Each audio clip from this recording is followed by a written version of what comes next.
Bem-vindos a Jogman, o caminho para o sucesso. Hoje é um dia daqueles que eu muito amo e sempre falarei com muita emoção e uma alegria no meu rosto que vai estar estampada durante todo esse programa.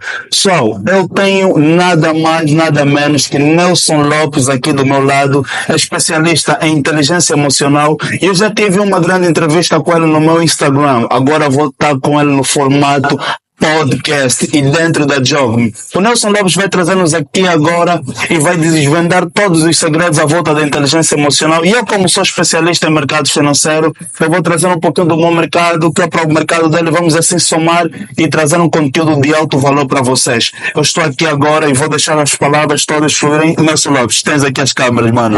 Primeiro quero agradecer pelo convite. Nós aqui agradecemos. É a primeira vez que nos encontramos pessoalmente, né? E é um podcast já. Nós falamos no Instagram, tivemos a oportunidade de fazer uma live juntos e hoje estamos aqui nesse formato em podcast para podermos então falar um pouco sobre inteligência emocional, como as pessoas podem equilibrar o estado emocional para tomarem melhores decisões financeiras, né? E não só, né? Não só vamos falar de decisões financeiras, porque acreditem que também o nosso vai trazer a correlação dentro da nossa vida normal, que é o cotidiano, né?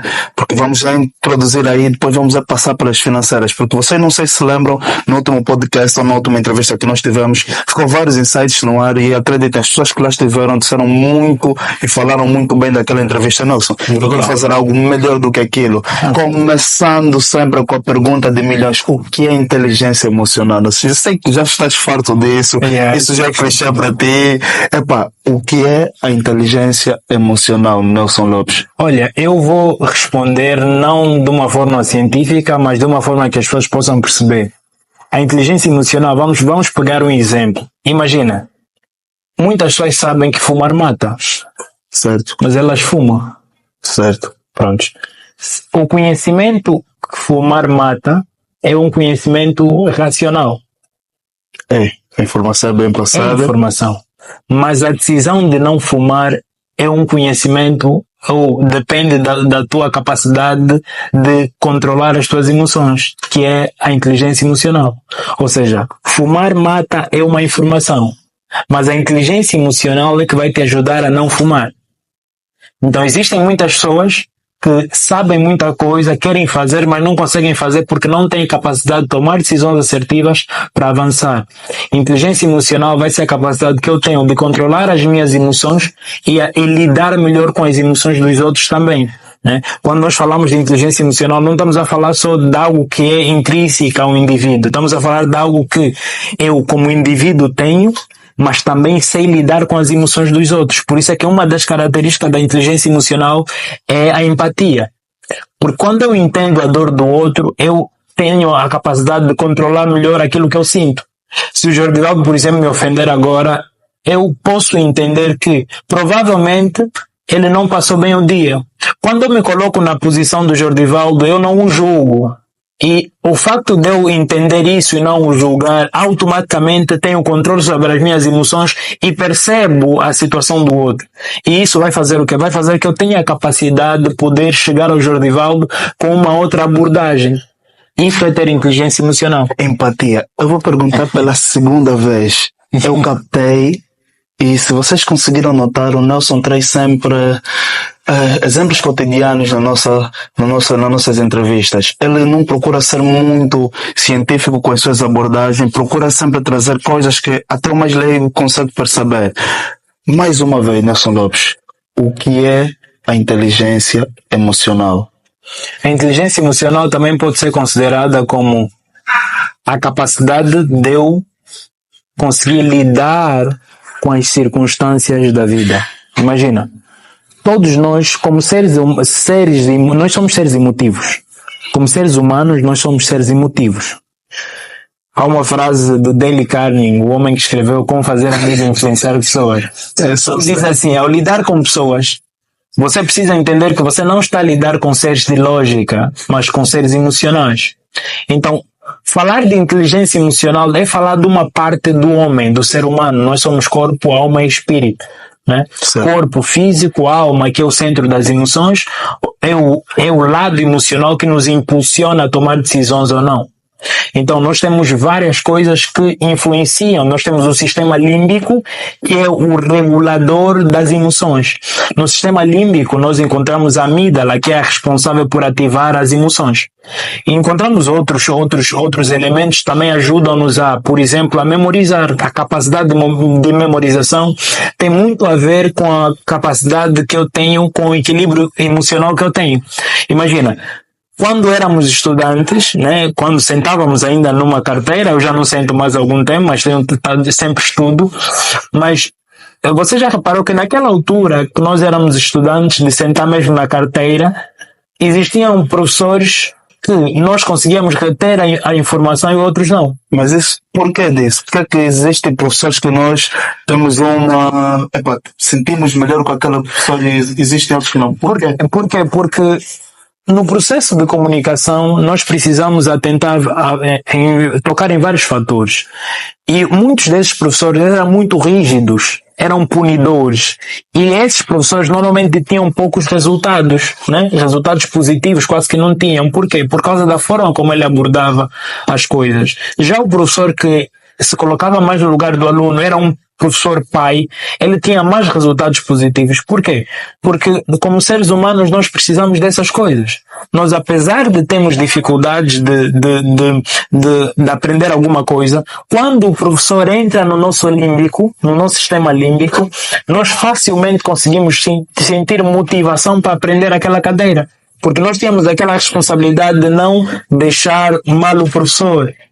E quando tirávamos negativa numa cadeira de um professor que era amigo, era afável, o que acontecia?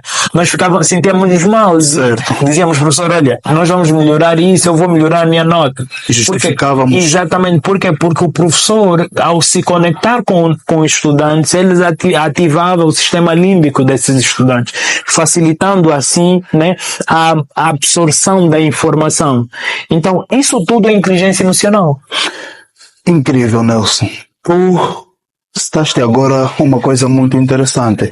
Todos nós, principalmente aqueles que ainda continuam a estudar, têm professores que de certa forma são mais receptivos com ele. Sim. De certa forma acabamos por armazenar melhor a informação que eles nos passam.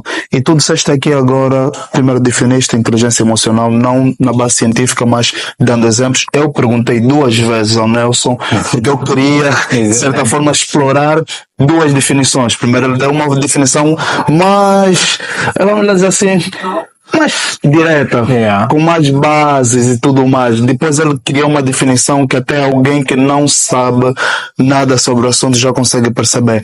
O que é que eu quero entender?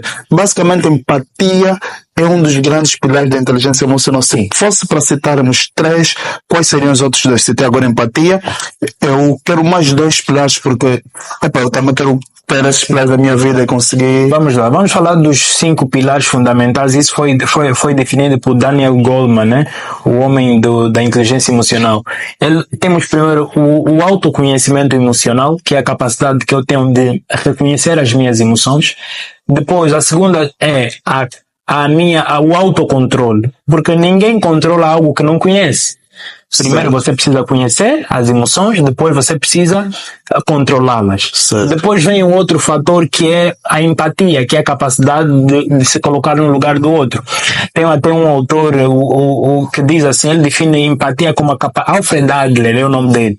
Ele define empatia como a capacidade, ele diz assim, empatia é ouvir com os ouvidos do outro, ver com os olhos do outro e sentir com o coração do outro. Isso é muito difícil, é muito profundo. Ele define empatia dessa forma. Falamos de empatia, depois temos também a automotivação, que é importante que o indivíduo se automotive, porque a inteligência emocional não é só sobre você ter uma capacidade de controlar as emoções ou de conhecer as emoções. Você precisa ter a capacidade de se automotivar. A automotivação é uma componente extremamente poderosa. Por quê? Porque você conhece, você controla. Mas será que ao controlar você está motivado para seguir, para fazer daquilo o teu estilo de vida? Provavelmente não. Então por isso é que temos a motivação, a automotivação. E depois temos também, por último, o relacionamento interpessoal. Quem tem inteligência emocional sabe se relacionar com outras pessoas. Não existe inteligência emocional uma pessoa que é emocionalmente inteligente sem ter a capacidade de lidar com outras pessoas. Por quê? Porque isso é que te faz realmente alguém emocionalmente inteligente. E olha que, desculpa, Nelson, se formos a ver os quatro pilares anteriores, a questão da conexão e saber lidar com as outras pessoas, no caso estamos a falar de relações pessoas interpessoais, estamos a querer dizer que são todos sequenciais. Sim. São sequenciais. Sim. Autoconhecimento emocional, controle, motivação, empatia, motivação e depois relacionamento interpessoais. São cinco pilares básicos da inteligência emocional. Então, eu sou fumante, um exemplo muito simples, e eu quero tomar decisões mais racionais, quero ter controle emocional sobre esse meu vício. Baseando-se nesses 5 pilares que acabaste de citar, como é que, vamos lá criar agora um case. Ok. E tens que ajudar-me a, de certa forma, deixar de fumar ou tomar decisões racionais, porque fumar e tu seres viciado já são comportamentos emocionais. Já é algo que está fora do teu controle, porque são emoções que ativam gatilhos e tu voltas ao mesmo hábito. Como é que eu pararia de ser fumante sabendo esses 5 pilares? Primeiro é que, apesar de termos esses 4 pilares ou 5 pilares, nós precisamos entender, por isso é que vem o profissional que vai te ajudar efetivamente não só a andar sobre esses pilares, mas entender coisas mais profundas, como por exemplo, provavelmente você fuma, se é fumante, você fuma por alguma necessidade emocional. Você em algum momento da tua vida ou experimentou por curiosidade, ou foi procurar o fumo por conta de uma necessidade emocional que você tinha. Eu experimentei por necessidade e nos momentos de aflição, nos momentos solitários, eu procuro o conforto do fumo, porque de certa forma acaba por deixar-me mais tranquilo e deixar as minhas ideias fluírem. Qual seria a minha solução? A solução seria você entender que o fumo não é o caminho para fugir da dor, porque isso é uma fuga à dor. Nós não podemos fugir da dor, nós temos que enfrentar a dor. E uma das formas que nós temos de enfrentar a dor é reconhecer efetivamente o que é que nos está a causar essa dor. Entendendo isso, nós começamos a dar outros passos. Um deles é ressignificar essa dor. Por que é que estás a sentir? Provavelmente é uma raiva, alguma coisa, alguém que te fez mal e você, sempre que lembra naquilo, a lembrança é uma âncora ou vamos dizer um gatilho que ao sentir aquela dor, aquele desconforto emocional, você vai efetivamente procurar o cigarro para atender essa necessidade emocional. Então, você precisa entender, ok, o que aconteceu não aconteceu só contigo. Provavelmente essa pessoa está arrependida por ter feito. E ainda que não esteja, nós precisamos entender um conceito que eu ensino muito às pessoas, Jordivaldo, que é, se eu ofendo alguém, eu quero dominar essa pessoa. E se eu aceitar a ofensa, você está a ser dominado. Então, quer dizer que alguém que tem inteligência emocional e quer dominar sobre todas as coisas, que é um princípio divino, você se quer dominar sobre todas as coisas, tem que ter a capacidade de reconhecer que essa pessoa, por mais que falou ou ofendeu, não define quem você é. Essa pessoa não define quem você é. O que ela fala não define quem você é. Quando você tem uma identidade fortalecida, isso ajuda-te a contrariar esses desafios que nós vamos enfrentando no dia a dia. E o que acontece muitas vezes é que os eventos que acontecem acabam por nos impedir de dar passos na vida. Por quê? Porque nós não estamos preparados o suficiente para dizer, olha, independentemente do que você diga, eu não aceito. E eu decido viver a minha vida de forma diferente. Então, temos que ter controle sobre nós, temos que ter governo sobre as nossas necessidades, sobre as nossas vontades e sobre aquilo que vem, né, do exterior. Porque o que acontece é que as pessoas olham para a situação, entram para um vício e depois já não conseguem sair do vício. E para piorar, até vou adicionar mais um terceiro ponto ao sistema. Olham para a situação, entram para um vício, depois tornam-se inconsciente, né? E cada vez que temos uma situação, olhamos para o nosso refúgio, torna-se inconsciente, o ciclo volta a repetir-se, torna-se um hábito, e a desconstrução desse hábito é que é o mais complicado. Autoconhecimento. Sim. Eu tenho que conhecer o hábito, certo? Tenho que saber, eu tenho que conhecer que é que me leva a voltar a este hábito? Eu fui ofendido pelo meu chefe, por exemplo, eu vou procurar refúgio aonde? Vou procurar refúgio no cigarro. Eu passei por uma situação menos boa no trânsito, vou logo acender um cigarro e vou, de certa forma, procurar o mesmo conforto no cigarro. Qual seria o primeiro passo? Eu acredito que o primeiro passo seria afastar-nos do hábito. O que é o cigarro? O cigarro, vamos dizer que é um objeto.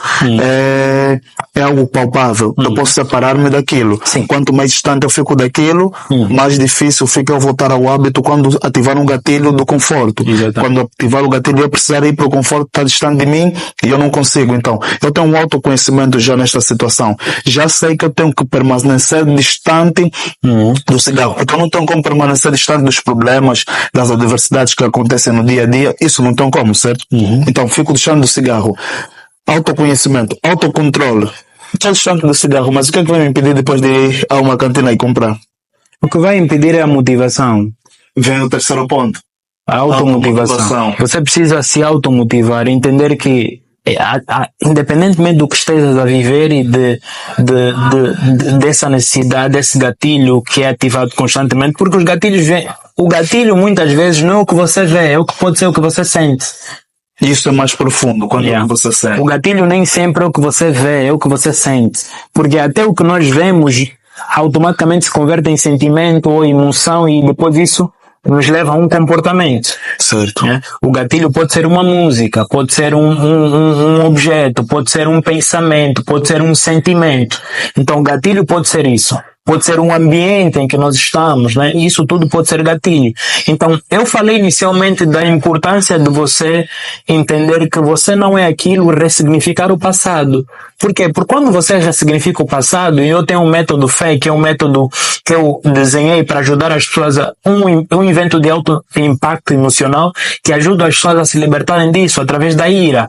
Eu elevo a tua ira porque você precisa estar revoltado, porque a revolta até e a raiva é uma emoção boa, quando bem canalizada. Você precisa se irar, detestar, odiar aquilo, ver o que aquilo está a te causar para que você consiga efetivamente avançar. Isso também é um dos pilares da automotivação. A raiva também é motivacional se nós colocamos no lugar certo ou para motivação certa, né? Certo. Então, ativa a raiva, ativa a ira, se automotiva para você conseguir alcançar os seus objetivos. Existem várias, falar taxativamente, Jordivaldo, do passo a passo, muitas vezes nem sempre é assim. Depende muito do nível do vício da pessoa, certo. Depende de outros fatores, porque há pessoas que já ressignificaram, mas ainda estão presas no vício. E outra coisa extremamente poderosa que as pessoas precisam entender, o vício não se elimina, o vício se substitui. Se substitui por outro. Se você tentar eliminar um vício, você pode errar, porque o vício é substituível. Por quê? Porque se o teu corpo está habituado a fazer aquilo, se você elimina, vai ser muito mais difícil. Não estou a dizer que a eliminação não te ajuda. Pode ajudar, mas não é o melhor caminho. É muito mais difícil. Exatamente. O caminho mais rápido para substituir um vício, e isso também depende muito do nível, né, e de outros fatores, é pela substituição. Quando eu sinto que tenho que fumar, eu vou conversar com alguém. Quando eu sinto vontade de fazer algo, eu vou correr. Vou fazendo coisas que possam me dar mais prazer do que o prazer que o fumo me dá. Quando eu consigo substituir o prazer, quando eu consigo ter mais prazer fazendo outras coisas, eu consigo efetivamente controlar esta questão. Por quê? Porque tem um fator também neurológico. Porque o cérebro precisa aprender. Quando você ensina o teu cérebro que existem outros caminhos para buscar prazer, ele vai ter que montar esse mapa cerebral e dizer assim, efetivamente nós conseguimos fazer outra coisa para substituir esse vício. Então ele vai te dando através das conexões neurais, vai construindo esse mapa cerebral que vai te ajudar então a substituir aquele hábito. Olha que eu fiquei muito atento no terceiro ponto. Voltando na sequência, autoconhecimento, autocontrole, depois automotivação. Eu já sei os traumas, já sei os motivos que me levam a regressar nesse vício. E vem o terceiro ponto, a automotivação. Eu posso substituir aquele vício por um novo hábito. Se eu tenho vontade de fumar, que é para poder fugir dos problemas, eu posso ter vontade de mascar uma pastilha que é para poder fugir dos problemas. A automotivação vem daí. Logo que eu tenho esse momento, essa vontade de voltar ao cigarro, eu tenho que me motivar a não pegar um cigarro e a pegar e mascar uma pastilha, que é para poder, de certa forma, passar informação ao meu cérebro, que eu estou acalmá-lo, mas com um estímulo diferente. Exatamente. É incrível, é incrível. O nosso cérebro processa as informações dessa forma. Uau! E outra coisa que nós precisamos atentar-se é a definição do objetivo. Por que é que você quer deixar? Porque nós somos seres de significado. O motivo é a energia que você precisa para avançar. O motivo, a razão pela qual você está a fazer aquilo é extremamente importante para que você consiga alcançar o objetivo. Então, se você buscar o motivo e colocar todos os benefícios da motivação, que precisam estar sim evidenciados e claros, isso pode ser uma energia extra para você conseguir superar essa limitação. Uau, um motivo é muito importante nas nossas vidas. Eu fiquei aqui a processar essa informação. Por que é que eu dei o exemplo de um fumante? Porque é um mal que assola as nossas famílias, a nossa sociedade em geral. Durante muito tempo isso acontece sempre, e de forma repetitiva. E depois tem uma particularidade. Isso é mau.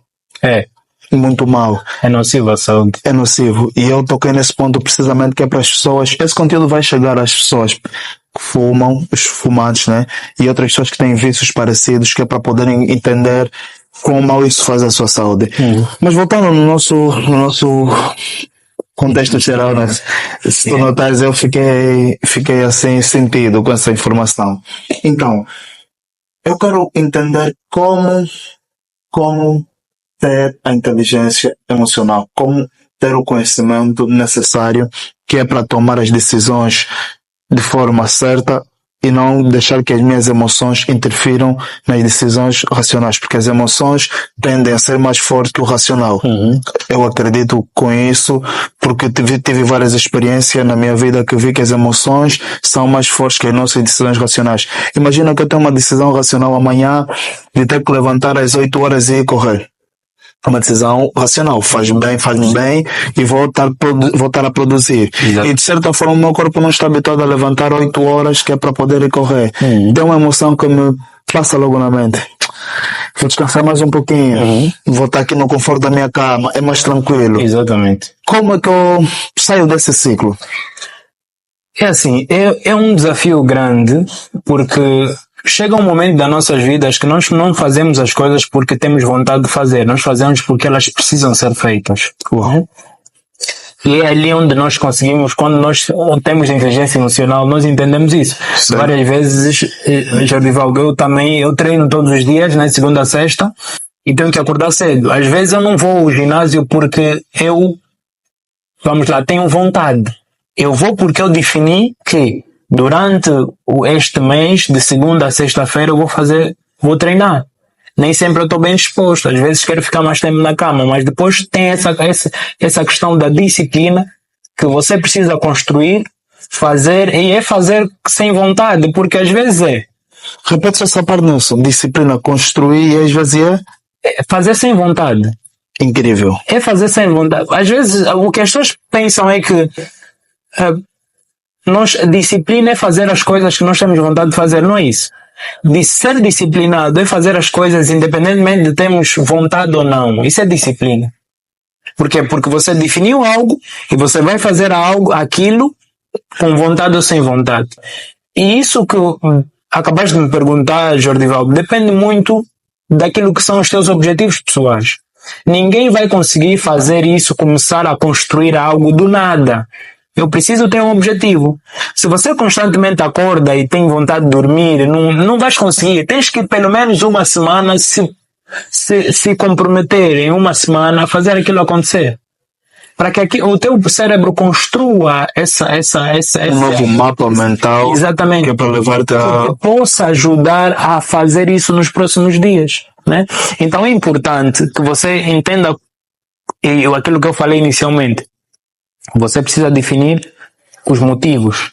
Tem que estar claro por que você faz, por que você está a fazer, quais são os benefícios de todos os exercícios físicos. 3 motivos. Está claro, tá vendo? 3 motivos que eu vou definir. Estamos aqui agora a ter essa conversa. Também estamos a levar o pessoal, de certa forma, a entender como é que funciona esse processo. Sim. Eu preciso fazer exercícios físicos. 3 motivos básicos que me levariam a fazer exercícios físicos. Primeiro, estar em forma. Segundo, eliminar aquele cansaço sempre. Eu dou uma corridazinha de 30 segundos, fico cansado logo. E de certa forma, elevar a minha autoestima. Certo. Porque os exercícios acabam por elevar a tua autoestima. Você se sente mais confiante. Você é mais capaz. Porque tu levas o teu corpo a um outro nível e tu estás a ensinar o teu corpo a eliminar desafios. Todos os dias é um desafio novo para alguém que pratica exercícios. Tens que aumentar mais 1 metro na corrida. Tens que fazer mais uma repetição. E quanto tempo é que eu preciso? Quanto tempo é que eu preciso que é para criar esse novo hábito? Olha, a literatura, existem muitos livros que falam sobre isso. Uns falam 90 dias, outros vão falar 60 dias. Alguns 21. Uns 21. Mas eu não sou uma pessoa que, abraça muito essas teorias. Por quê? Porque essas pessoas, quando fizeram esses estudos, não colocaram o elemento impacto emocional. Nós mudamos por 2 motivos, ou de 2 formas: a repetição ou impacto emocional. A repetição é fazer em 21, 60 ou 90 dias. Isso é repetição. Mas há quem antes dos 20 consegue. Consegue em menos tempo. Percebes? E conta há quem num dia tomou a decisão, por causa do impacto emocional, recebeu uma notícia triste. Imagina, alguém que foi ao médico, o médico diz assim: se você não fizer isso, você vai morrer. Tens mais 1 semana, se você não mudar, você vai morrer. Olha, muito interessante. Emocional. É aquela, eu gosto muito de dar esse exemplo. Imagina, em quanto tempo é que tu demorarias para fazer 1 milhão de kwanzas? Quanto tempo é que tu levarias para fazer 1 milhão de kwanzas? Tempo para fazer 1 milhão de kwanzas. Certo. Tu, Nelson Lopes, agora com o conhecimento que tu tens, quanto tempo seria necessário para fazeres 1 milhão de kwanzas? É 1 mês. 1 mês? 1 mês. 1 mês. Sim, 1 mês. 1 mês. Eu estou a olhar para aquilo que eu posso fazer agora, né? Para o tipo de coisas que eu tenho capacidade de fazer para gerar isso. Não estou a falar ainda do meu trabalho, né? Eu estou a falar das minhas habilidades. Habilidades, fora do teu trabalho. Sim. Ou teu emprego normal. Sim. E agora, se tu fosses ao médico e o médico dissesse que tu precisas de 1 milhão em 7 dias, que é para ajudar um familiar teu, que tu tens tens uma afecção muito grande. Conseguiria também. Em 7 dias. Exatamente. Então, é o aspecto impacto emocional. Então isso ficou bem claro, porque a gente pode colocar prazos que a ciência, com alguns cases, trouxeram. Assim, e são aceitáveis. São aceitos, só que o ser humano é diferente de certa forma, né? O que funcionou com o Nelson pode não funcionar com o Jordivaldo, o que funcionou com o João pode não funcionar com o Antônio, mas nós, quando levamos a questão para o impacto emocional, as coisas já partem para um outro nível. Mudam de figura.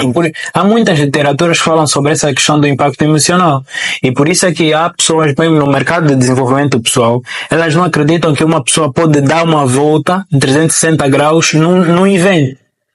Mas você vai num evento meu, em vários que eu faço, de inteligência emocional, de alto impacto, que a pessoa a partir dali começa uma nova vida. A partir daquele dia, não espera amanhã, a partir daquele dia, começa uma nova vida. Como é que você diz que essa pessoa não se transforma? Porque a transformação não começa na ação. A transformação começa com a mentalidade. Uma vez que a mentalidade mudou, muda tudo. Então, o impacto emocional é extremamente importante. Por isso é que eu, quando estou a fazer esse tipo de eventos, eu toco nos aspectos emocionais. Para quê? Para que consigamos gerar mudanças significativas e rápidas na vida dessas pessoas. A ira acaba por ser sempre uma arma muito importante para o impacto emocional. É importante. Se você vê nas guerras, nos filmes de guerra, nos filmes de combates de artes marciais, você tem sempre um grito. Um grito de guerra. Um grito de guerra. O grito de guerra faz o quê? Manifesta aí, eles têm o grito de guerra. Basquetebol é igual. Exatamente, o grito de guerra, quando bem feito, porque uns só fazem já porque é rotina, né? Mas quando bem feito, gera uma mudança no sistema de recompensa e, sobretudo, altera o estado emocional da pessoa. A raiva altera o teu estado emocional. Sempre que nós estamos com raiva, nós fazemos coisas que nem imaginamos que faríamos se tivéssemos normais, né? Às vezes, quantas pessoas já mataram por raiva? Agora, imagina usar a raiva para um outro lado. Você está a ver uma situação, eu digo assim, Jordivaldo, hoje é o dia que você vai mudar a tua vida. Você precisa entender que as coisas que você passou ficaram para trás. Você precisa hoje tomar uma decisão. Eu sei que te falaram isso, te falaram aquilo, mas eu quero dizer que você pode muito mais. E eu começo a dizer, olha, você pode, sabe por quê? Porque por causa disso e disso, você precisa ativar a tua ira. Agora imagina um momento em que você sentiu que tinha muita força, tinha garra para fazer alguma coisa. E eu começo a mudar o estado emocional da pessoa só com essas palavras. Ele se sente, e eu vou dando comando a essa pessoa, até ele levando um nível de ira muito alto. Eu disse, agora é hora de tomar uma decisão. Decisão de não mais fazer isso que você faz. E a pessoa com aquela força, ela toma uma decisão, e é como os mais velhos sempre dizem, né? Que nunca toma uma decisão quando está com raiva. O bom disso tudo é que a decisão, quando você toma uma decisão com raiva, com o propósito certo, é o mesmo efeito quando você toma uma decisão com o propósito errado. Neurologicamente é a mesma coisa. O nosso cérebro não consegue distinguir o real do imaginário. Uau, isso é incrível. Agora aqui eu estou a pensar em tomar uma decisão com a ira, sabes? Eu preciso... Algumas vezes tens que pegar, estás com dificuldade de tomar decisões, de saírem da inércia. Se você acordar e dizer, não, eu preciso fazer alguma coisa, podes pegar o teu lençol, vai no teu quarto, se não for no primeiro andar, né? Se for no rei de chão, pega o colchão e ajoelha e começa a bater o lençol no chão com muita raiva, detestando, rejeitando a situação que você está a viver. Você vai sair dali com energia para tomar decisões e para avançar naquilo que você quer fazer. E se ainda estiver racional, porque imagina, eu posso, de certa forma, estou a ver agora esse corte e eu faço o seguinte, chego até o meu quarto, pego no lençol e com toda a força, com toda a vontade, vou fazer isso, só que eu ainda estou no estado racional, porque para a mudança ser impactante, eu tenho que passar para o estado emocional. Não, mas aí não estás no racional. Aí não estou no Quando racional. você começar a fazer, já não estás no racional, estás no emocional. A ira é emocional. Mas a ira não é. A ira, você primeiro define, antes de entrar para o campo emocional, define um objetivo. Eu vou fazer esse exercício porque eu quero eliminar isso, eu quero sair disso. Ou você bate numa superfície, ou você também pode fazer um outro exercício muito bom. Isso é aplicável para quem quer romper uma barreira relacionada se está travado em alguma área específica, como não está conseguindo tomar uma decisão, ou também para aquelas pessoas que estão a viver com depressão ou ansiedade. Outro exercício também que pode aplicar é exatamente o grito. Pega na tua almofada, fecha os olhos, mentaliza a dor que você sente, traga ao momento presente, puxas a dor no momento presente e depois dá o maior grito que você pode dar com uma almofada. Você vai ativar o teu estado emocional, aquele grito pode ser a liberação da dor que você sente por estar naquela situação. É libertador. E eu acredito, só para acrescentar aqui algo rapidinho nosso, imagina, eu sou trader, tu sabes disso já faz um tempo, e esse corte eu quero que chegue a todo mundo que de certa forma trabalha com o mercado financeiro. Há situações para nós dentro do mercado que basicamente nós estamos a operar e temos um limite. Sabemos que queremos ganhar $20 naquela operação ou $20 naquela semana e de certa forma por descontrole emocional a gente acaba por passar o nosso limite estipulado e depois começamos a entrar num overtrade. quando já saímos do racional, paramos de analisar e só começamos a fazer operações com base na emoção. Perdi X, vou aumentar que é para poder recuperar, vou aumentar que é para poder recuperar. E o que o Nelson passou-me agora, eu quero entregar para você de uma forma diferente. Quando tu estiveres neste momento, faça o seguinte, com o que o Nelson ensinou-me agora sobre a ira, que é para canalizar e mudar decisões de forma definitiva. Estás naquele momento, quebra a banca. Lógico que tu vais quebrar a banca, vais perder todo o dinheiro porque tu estás a operar com emoção, vais perder todo o dinheiro. Logo que quebrares, perder todo o dinheiro, se tens um computador, se tens alguma coisa de valor, parte, grita naquele momento, chora, bate, parte qualquer coisa, mas faz com toda a intensidade. Faça com toda a vontade aquilo, destrói tudo o que tu conseguires, mas logo que tu acabares de destruir tudo aquilo, decida nunca mais voltar a fazer aquilo. Sim, porque você foi motivado pela ira. Foi um pouquinho forte, sim, né? Sim, foi um pouquinho forte, mas temos que atentar que as nossas decisões, uma decisão como essa, apesar de ser emocional, é uma decisão muito mais emotiva, que te leva a uma decisão no final dessa emoção, ao passar dessa emoção, ter uma decisão racional. É importante que você defina isso como uma forma de romper barreiras. Não é destruir uma coisa, pode ser um objeto que esteja por perto, destruir, partir, mas você precisa dar um significado naquilo que você vai partir. Eu vou partir esse copo e ao partir esse copo eu vou estar a dizer para mim mesmo nunca mais voltar a fazer o que eu fiz agora. E tenho esse copo como recordação, lembrança num lugar exposto que é para servir. Eu vou partir com raiva e vou usar essa força para efetivamente me lembrar de que situações como essas eu não posso mais entrar, não posso mais estar, né? Isso acontece muito também, mas é importante termos atenção também a ira. Eu até aconselharia a não usar muito essa ira. Por quê? Porque a ira é muito mais saudável usarmos num ambiente controlado. Ok. Num ambiente controlado, porque pessoas podem fazer coisas e que não, sei lá, que não se imagina, né? Quando estão sob ira. Então, num ambiente controlado, né? Num ambiente controlado, as pessoas podem fazer isso. Tem que ter muito cuidado com a ira.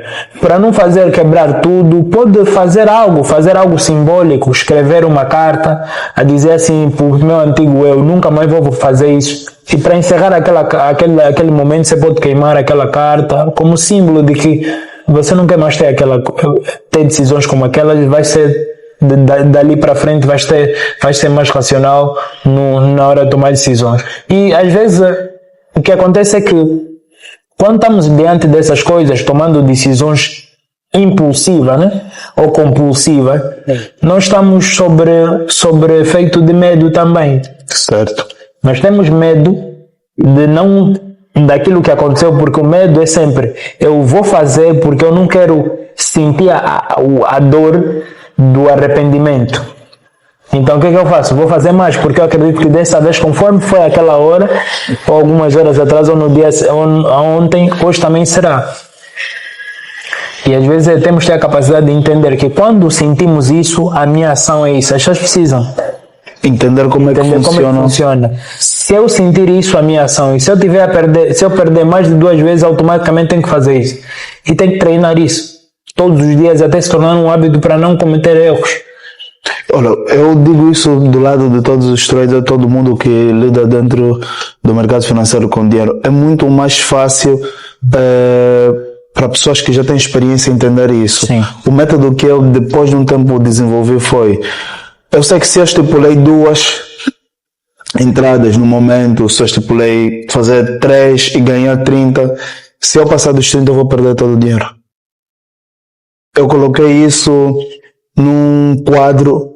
Se eu disse que eu vou fazer 20, se eu fazer mais de 20, eu vou perder todo o dinheiro. Exatamente. Eu vou perder todo o dinheiro. Eu coloquei isso num quadro até num momento que se tornou inconsciente. E eu, com medo de não querer perder o dinheiro, eu comecei a ter mais controle emocional. Exatamente. O medo pode ter duas vias, né? É como a ira. Exatamente. Pode ter sempre duas vias. Todas as emoções, na verdade, podem ter duas, ou positiva ou negativa. Depende da forma como você vai gerir. Porque o medo também é um alerta, né? De que alguma coisa não está bem, não está aí bem. Alguma coisa provavelmente precisa dar atenção, né? Então é importante que você entenda que as emoções são sinais. O que nós sentimos são sinais e você precisa ter, quando o sinal é dado, o cérebro precisa entender que é um sinal e você ativa o teu córtex pré-frontal, que é essa parte daqui, que é responsável pelo raciocínio lógico. Então, quando você entende que isso é algo, eu já estou a sentir esse desconforto, você precisa treinar o que fazer quando esse desconforto chega. Porque ter inteligência emocional não significa que você não vai sentir ou vai deixar de sentir, não é isso. Ter inteligência emocional é ter a capacidade de, apesar de você sentir, controlar o que sente. Aceitar o que estás a Exatamente, sentir. controlar o que sentes é que é inteligência emocional. Não existe inteligência emocional sem emoção. Ou seja, eu vou sentir raiva de uma pessoa, posso me sentir ofendido por alguma coisa ou me chatear por alguma coisa que alguém disse. Mas eu preciso controlar aquilo. É claro que chega um estágio, que é um outro estágio da inteligência emocional, que tu já nem sequer ligas para aquilo. Porque aquilo ignorância total na situação. Em certas situações já não te tocam, já não te fazem nada, porque você já treinou o teu cérebro. Mas isso não significa que ter inteligência emocional é fugir às dores, é fugir os confrontos, não. Como seres humanos nós vamos sentir dores, nós vamos sentir essas coisas, mas temos que ter a capacidade de controlar. Aí é que ter inteligência emocional. Agora imagina, uma coisa muito importante, sabemos agora o que é inteligência emocional, conseguimos identificar passos que é para tê-la, conseguimos identificar o processo que é para mudar até um vício, mas como alguém que perdeu todo o dinheiro, como alguém que perdeu todo o dinheiro, imagina que eu sou um investidor, eu sou empresário, empresários sofrem por situações parecidas, negócios dão mal, a empresa pode ir de bem a mal de um momento para o outro. Como alguém que está habituado a ganhar, a lidar com o sucesso dentro da sua empresa, de um momento para o outro, toma uma decisão má, a empresa começa a decair.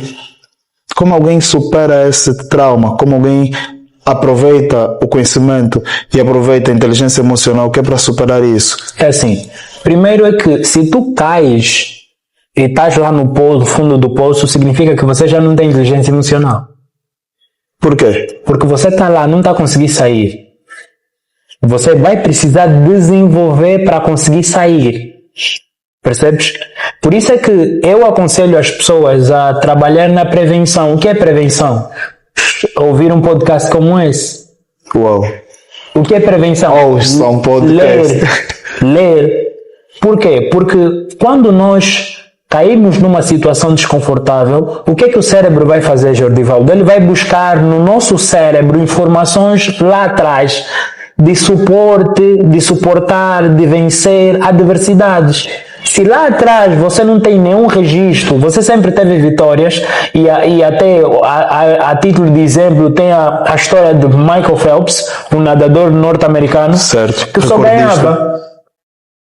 A primeira derrota da vida dele, depois de tantas vitórias, fez ele cair em depressão, quase tirava a sua própria vida. Uma derrota, quer dizer que ele não aprendeu a sair do fundo do poço. Não tem nenhum arquivo mental. Não tem nenhum arquivo mental de superar adversidades, de lidar com frustrações. As pessoas precisam aprender a lidar com as frustrações.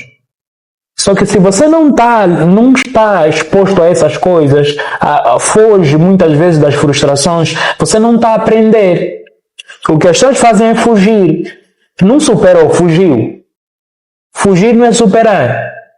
Porque a superação dá-te o que é uma musculatura emocional. Quando você supera, você exercita um músculo mental. Estás a ter musculatura emocional para lidar com os desafios futuros. Uma vez que você já está no fundo do poço, precisa procurar ajuda de um especialista. Ou precisa começar a ler sobre isso, são coisas que te ajudam a aumentar a tua motivação, porque não tem outro caminho. Ok? Agora, quando você tem inteligência emocional, você vai cair, mas vai saber como sair de onde você caiu. Esse é o segredo. Tá vendo? Inteligência emocional existem momentos que você nem sequer vai entrar, mas existem outros momentos que você vai entrar. Mas quando você entrar, você vai saber como sair. Isso é ter inteligência emocional. Uau, eu acho incrível porque basicamente há 3 anos atrás, né, você imagina, eu tive uma situação com 3 anos, acredito que são 3 anos e meio atrás, eu tive uma situação que eu fiquei endividado. Eu estava habituado a ganhar, estava habituado a estar num nível, num estilo de vida completamente normal, sem dívidas com ninguém, sem pendentes com ninguém. Nunca experimentei aquilo. E eu fiquei tipo, está tudo bem, a minha vida está aí muito bem. E de um momento para o outro, eu comecei a contrair várias dívidas. Comecei a me afundar. E eu ainda não tinha experimentado o sabor de cair. Sabor, não sei se a palavra certa seria sabor, mas eu digo assim porque foi bom. Eu não tinha experimentado aquela sensação de estar lá embaixo, não digo no fundo do poço, mas de estar a decair. E eu não tinha conhecimento, por não saber como lidar com aquela situação. O que é que eu fiz?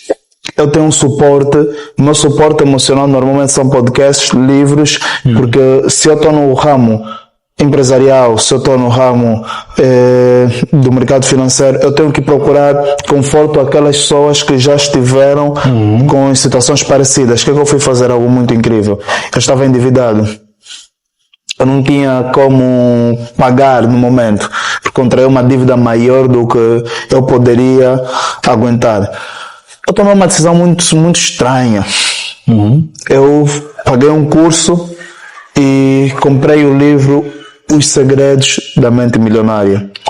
Não sei o que passou-se na minha cabeça, mas eu logo pensei, não, se esse homem escreveu este livro, de certa forma é porque ele já passou por coisas parecidas, porque ele vai me passar os segredos da mente milionária, porque eu quero ter uma mente milionária. Eu comprei aquele livro e acredita, foi uma das melhores decisões que eu tomei na minha vida. Exatamente. É o que acabaste de dizer aqui agora. É muito importante ter contato com podcasts, com livros, principalmente da tua área ou do lugar onde tu queres atingir. Exatamente. Graças àquele livro eu coloquei vários arquivos na minha mente e eu percebi que era capaz. E era muito simples. Era simplesmente ter controle dos meus gastos. Era só ter controle dos meus gastos, porque eu gastava muito mais do que ganhava. Lógico que depois vou começar a ter dívidas. E aquilo foi tão incrível que eu quis partilhar isso aqui agora. Então, a melhor forma de sair, ou nem chegar no poço, é ter arquivos que te protejam, ou então ter códigos, ou conhecimento que te protejam daquela situação. O conhecimento é extremamente importante. Tudo que nós vencemos hoje, tudo que nós conquistamos hoje foi com base no conhecimento. Por exemplo, se tu não sabes como chegar aqui, provavelmente para chegar aqui vais dar muito mais volta do que uma pessoa que conhece aqui. Certo. Ok? Por quê? Porque o conhecimento custa, mas a falta dele custa muito mais. E tu acreditas que todo conhecimento tem um valor, mas todo conhecimento deveria ter um preço?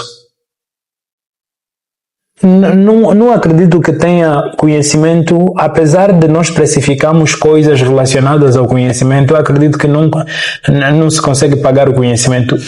Imagina os professores não ganham tão bem para aquilo que eles estão capazes, aquilo que eles nos passam. Tu acreditas que ganhas bem pelo conhecimento que passas? Ainda não. E não nesta fase, eu acredito que neste meu processo eu vou ganhando mais, à medida que vou alcançando mais pessoas. Mas nem o mais que eu alcançar daqui a 10 anos será suficiente ao conhecimento que eu tenho.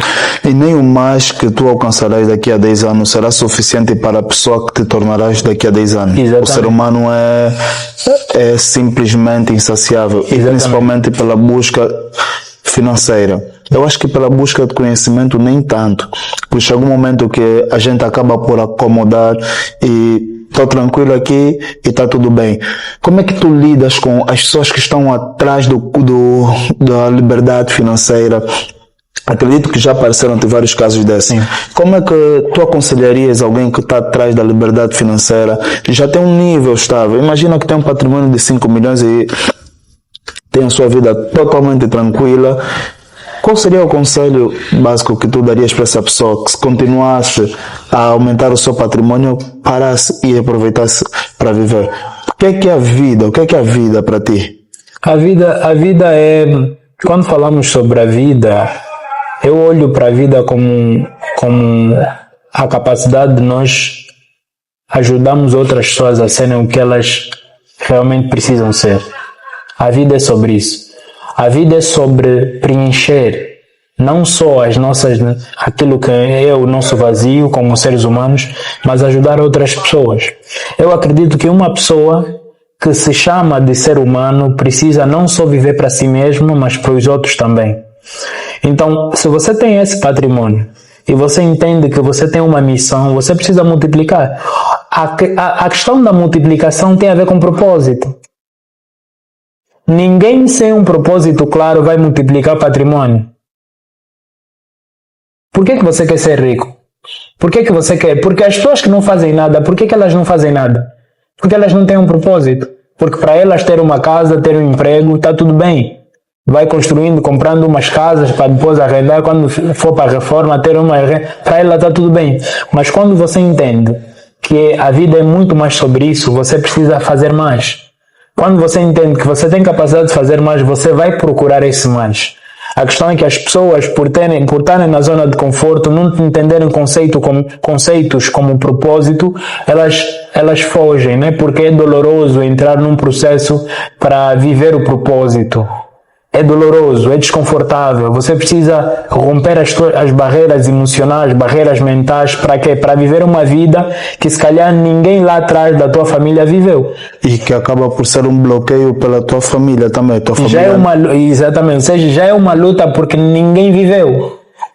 Aconteceu comigo quando fui para me licenciar. Não tinha nenhuma referência familiar de licenciatura. Eu não tinha lá atrás, quando olhasse para trás, não via alguém que se formou.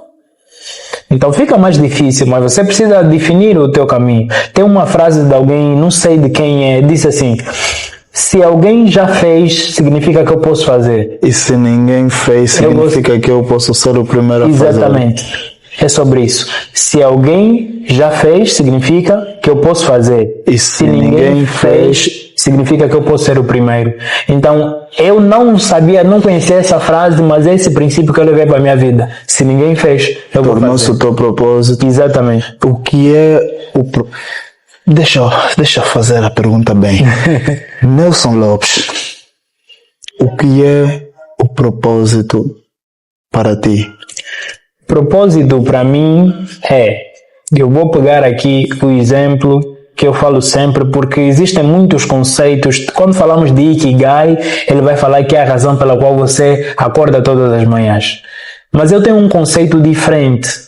E eu normalmente defino o propósito com um exemplo muito simples.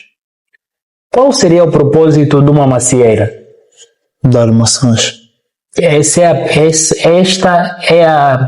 É o conceito que as pessoas partilham sobre o propósito. O propósito da macieira não é dar maçã. Qual é? É fazer com que as pessoas comam da maçã. Imagina uma macieira no deserto. Dá maçã, ninguém come uma maçã. Não tem assim estaria a viver o propósito. Não é? Então o propósito não está associado ao dar fruto, mas está em fazer com que as pessoas comam do seu fruto, usem o fruto que você produz. Então o propósito não é sobre dom. O dom é o recurso pelo qual nós usamos para quê? Para viver o propósito.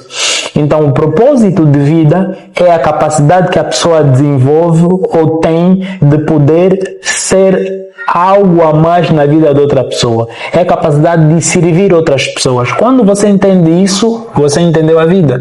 Por quê? Porque a vida não é sobre nós apenas, é sobre os outros. Né? E o propósito para mim é isso, é a capacidade que nós temos de dar às outras pessoas, de preencher as outras pessoas. A vida tem mais sentido quando nós servimos. Se você não serve, você não vive o propósito. Então, isso é o propósito para o Nelson Lopes. O meu propósito como indivíduo... Agora vou chegar nessa parte. Mais uma vez, Nelson Lopes, qual é o teu propósito nesta vida? O meu propósito é ajudar as pessoas a alcançarem o máximo do seu potencial. Toda essa habilidade e a capacidade que Deus me dá para que eu consiga buscar conhecimento e desmistificar o conhecimento e fazer com que as pessoas percebam e sejam transformadas é realmente meu propósito. Meu propósito não é mostrar o conhecimento que eu tenho. As pessoas admiram, falam, você tem conhecimento, não sei o que mais. Isso é só a maçã. Se as pessoas não pegarem essa maçã e comerem, não estou a viver o meu propósito. Mais do que falar bem, mais do que partilhar conceitos profundos sobre o desenvolvimento humano, sobre a vida, né? Mais do que isso, efetivamente, as pessoas absorverem essa informação e essa informação transformar as suas vidas. Isso é que é propósito. E o meu propósito é exatamente esse. Fazer com que tudo aquilo que eu aprendo, tudo aquilo que eu sei, seja partilhado com essas pessoas e gerar transformação. Por isso é que eu digo, eu sou a transformação. E com este propósito, Nelson Lopes, qual é o legado que tu queres deixar para as gerações vindouras? O legado é de que não existe limite para quem sonha. Porque se olharem para a minha história, o legado é sobre a minha história. O legado é sobre quem eu fui e onde eu vou terminar. Quando as pessoas olharem, quando o meu filho, por exemplo, amanhã olhar para a minha fotografia, ele precisa de entender que o pai dele é uma pessoa que não desistiu. Esse é o legado. O maior legado não é recursos financeiros que nós deixamos, é sobre os valores que nós deixamos nas outras pessoas, porque somos seres de significado. O maior legado é esse, de não desistir. Correr atrás dos meus objetivos, e as pessoas precisam perceber de quando olharem para mim, vão dizer, não, Nelson foi uma pessoa que correu atrás dos seus objetivos, que deu a vida para dar vida, né? Deu a sua vida para outras vidas. Assim como quando olhamos para Nelson Mandela, quando olhamos para Martin Luther King, né? O legado que eles deixaram aqui é aquilo que é a preocupação com as outras pessoas, a necessidade de nós entendermos que, independentemente daquilo que ou do lugar onde nós estejamos a vir, nós temos alguma coisa para mostrar, nós temos algo diferente para apresentar. É sobre isso. Nelson Lopes, te orgulhas do legado com base ao propósito que tu estás aqui a demonstrar para nós? Tu tens um legado que estás a construir. Até agora, o que tu já construíste, estás feliz? Estou. Faria tudo de novo para chegar aqui. Farias tudo de novo para chegar aqui? Exatamente. Muito rapidamente, Nelson, diga-me algo básico. O propósito da Jogme é trazer ou criar o caminho do sucesso para as pessoas que nos acompanham. Com o conhecimento que o Nelson Lopes detém, principalmente sobre inteligência emocional, qual seria o caminho que o Nelson deixaria para os nossos seguidores e todo mundo que nos acompanha para criar o seu caminho para o sucesso com a ajuda da inteligência emocional? Primeiro é que eu partilhei no início da nossa conversa que nós somos seres emocionais. Você precisa entender que você é um ser emotivo e não podes deixar para trás a componente emocional no seu processo de construção do legado. É importante que conceitos de inteligência emocional, princípios de inteligência emocional, histórias de superação de outras pessoas possam te ajudar. Você tem que usar essas histórias para que elas te ajudem a alcançar o extraordinário. Não se limita só a buscar conhecimento sobre finanças. Por quê? Porque as finanças são resultados de decisões. Tudo que é financeiro está relacionado a decisões. A decisão de poupar mais, porque é poupança que vem investimento. Então, a decisão de poupar, o termo decisão já vem de emoção.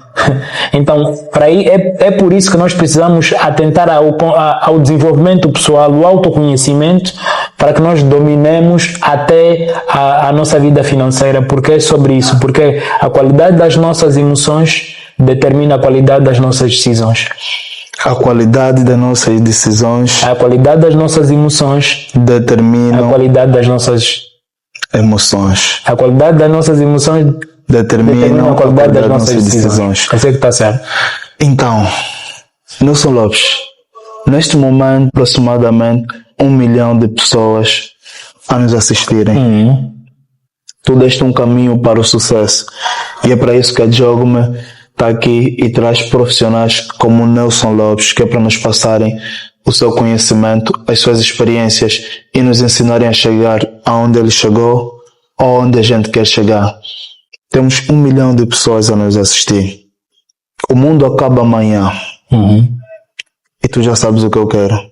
Quero a mensagem mais importante da vida do Nelson Lopes.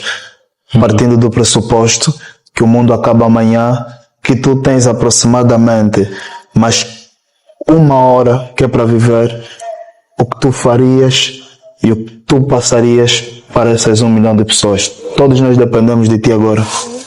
Vamos fazer o dia 2 valer a pena. Essa é a mensagem que eu deixo às pessoas. Vamos fazer o dia de hoje Valer a pena. Porque todos nós sabemos o que é que nós precisamos fazer para fazer o nosso dia valer a pena. Então, essa mensagem é tão profunda que traz a consciência do que é que nós precisamos fazer para termos os melhores dias das nossas vidas. Faça valer a pena. Essa é a minha mensagem. Muito rapidamente. Isso foi interessante. Vamos fazer o dia de hoje valer a pena. Estamos a chegar num ponto que é coisas muito profundas, perguntas muito profundas. Eu vou fazer as últimas 3 perguntas. E esta pergunta até o momento leva-me a reflexões profundas e eu não sei a resposta até agora. Não sei a resposta até agora. Ok. E tu estás numa área diferente da minha. Lógico, tu tens experiências, conhecimento diferente do meu. E eu quero saber algo que eu perguntei-te no meio da nossa conversa, Nelson Lopes. O que é a vida para um profissional especialista em inteligência emocional? Como é que um especialista em inteligência emocional vê a vida e gostaria que as outras pessoas vissem a vida? O que é isso, Nelson Lopes? A vida, ela precisa ter significado. Porque nós somos seres de significado. O que nós chamamos de amor, que sentimos numa pessoa, é sobre o significado que essa pessoa tem para nós. Se a pessoa deixar de significar algo para nós, nós deixamos de amar essa pessoa na mesma proporção que amávamos quando nós tínhamos ela como uma pessoa com significado. A vida é sobre significado. Você precisa dar significado certo às coisas certas para poder ter resultados positivos dessas seleções que nós fazemos. Né? Então, a vida é sobre isso. A vida é sobre significado. Nós somos seres de significado. O que é que você tem dado significado? Porque o que você dá significado determina quem você é e onde você vai chegar. Nelson Lopes,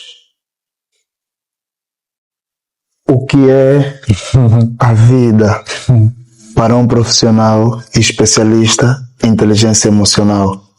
Baseando-se no teu propósito, no legado e em tudo o que tu queres deixar.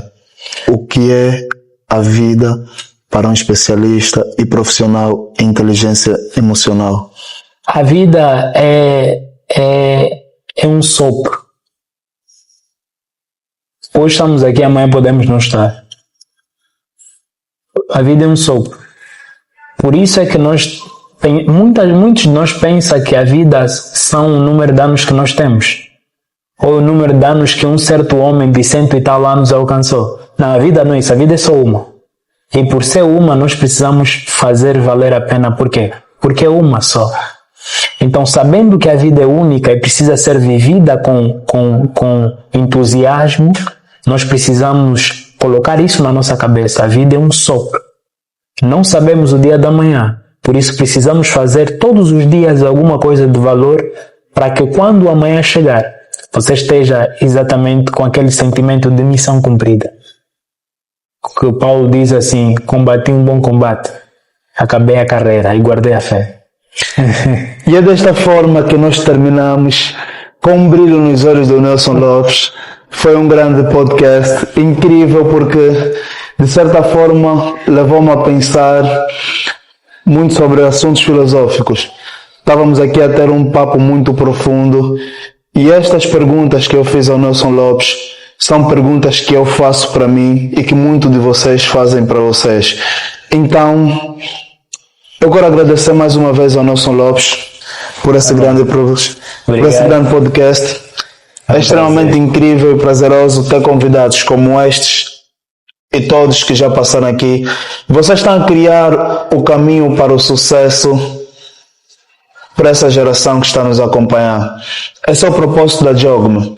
É com a maior alegria que eu trago convidados como o Nelson, que é para contribuírem para o caminho para o sucesso nas vossas vidas. Então, fiquem atentos que vem muita coisa boa. Bem-vindos a Jogme. Vamos embora, Nelson. Estamos juntos. Até a Faz próxima. aqui um take aqui, uma foto para fazer a capa. Não, olha, que eu vi os olhos.